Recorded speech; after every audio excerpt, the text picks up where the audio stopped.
Au départ, on va commencer par l'histoire de l'abbaye. J'attends les messieurs dames. Voilà, parfait.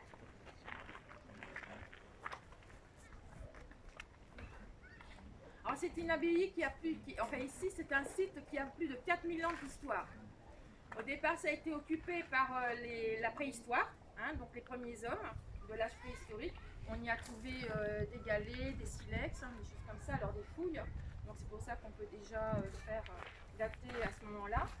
Forcément, ici, c'était un lieu qui a attiré parce qu'il y a de l'eau. Il y a beaucoup d'eau et là où il y a de l'eau, il y a la vie, il y a les hommes. Donc il y a eu les hommes préhistoriques, nous avons eu les visigothiques, il y a eu les gallo-romains, hein, et puis les Wisigoths. En 1092, l'évêché de Maglone a fait construire donc cette abbaye. Mais au départ, cette église n'existait pas. On va tout à l'heure voir, c'est la petite chapelle où s'installèrent au départ que 7 moniales. En 1092, en 1092, il n'y avait que 7 moniales. Alors cette abbaye a fut très prospère, hein, donc jusqu'au XIIIe siècle. Donc l'argent venait beaucoup des dots.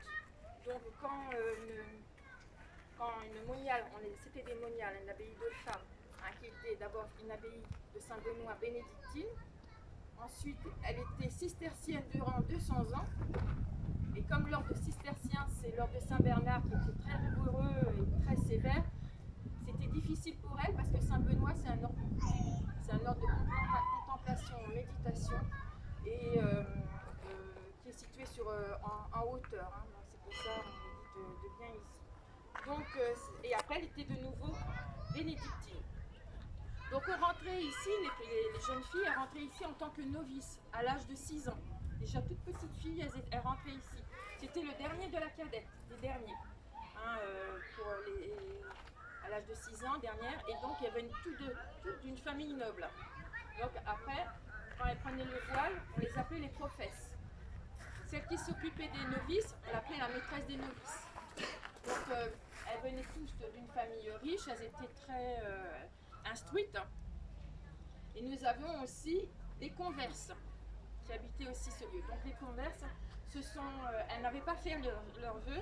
Elles sont ici, elles étaient là, elles venaient d'une famille paysanne et elles étaient analphabètes.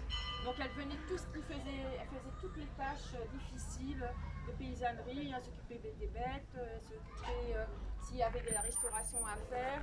Hein, donc elles faisaient des travaux assez ingrats. Mais comme c'était le Moyen-Âge, donc elles survivaient ici, elles mangeaient, enfin, elles avaient la nourriture, la vie et tout, donc pour elles c'était une protection.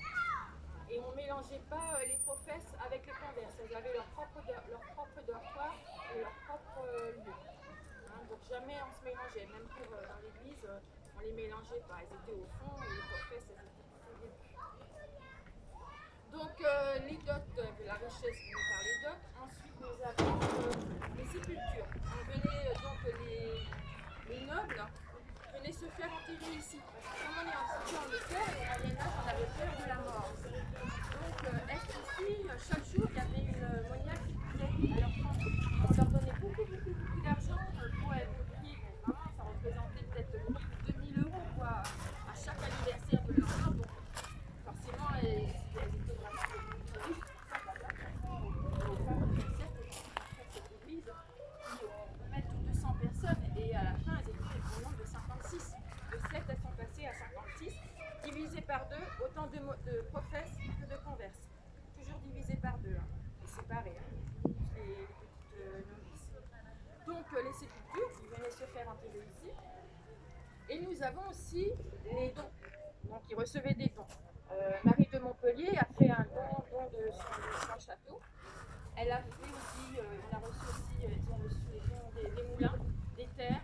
Voilà, donc pas mal de dons qui étaient ici. Elle était protégée par les papes, hein, cette abbaye. Hein, donc elle était sous la protection des papes, bien protégée, et elle attirait beaucoup les pèlerins qui venaient ici sur les routes de Saint-Jacques de Compostelle. Et donc ici les conditions de vie étaient assez terribles pour les moniales. L'âge de vie était entre 25 et 26 ans. Parce que vous imaginez que l'hiver ici fait très froid. Les pièces n'étaient pas chauffées sauf une où je montrais le chauffoir. Elle prenait, c'était comme ça au Moyen-Âge, un seul bain par an au niveau des moniales. Hein, donc très très peu, à moins quand elles étaient malades, elles pouvaient recevoir plusieurs bains.